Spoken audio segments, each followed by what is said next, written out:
Our top story tonight, a judge is ordering Governor Cuomo in the state to explain in court why the New York SAFE Act was rushed through the way it was. The SAFE Act bans military-style semi-automatic rifles, increases background checks, and limits how many bullets gun owners can have in a magazine. Critics call it unconstitutional. But as Craig Smith explains, the state faces claims that the way it came up for a vote broke the law as well.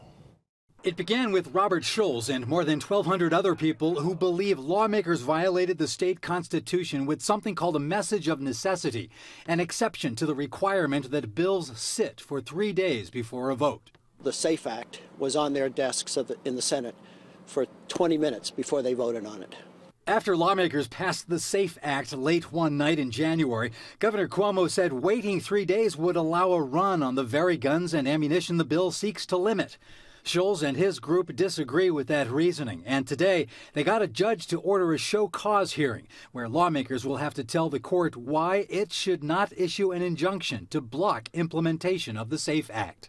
The message of necessity provides an exception in the case of a legislature that is about to adjourn finally for the year and there's an important budget bill to be passed, or if there's an emergency, like we're under attack or there's a disaster. One group watching this play out is one that's been opposed to the message of necessity as a legislative tool for decades.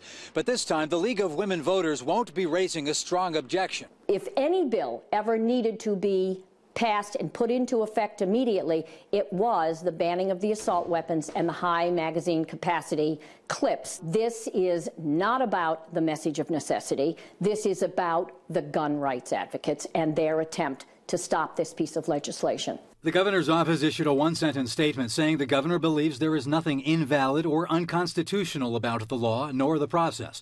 The hearing in state Supreme Court is scheduled for March 11th. Craig Smith, CBS 6 News.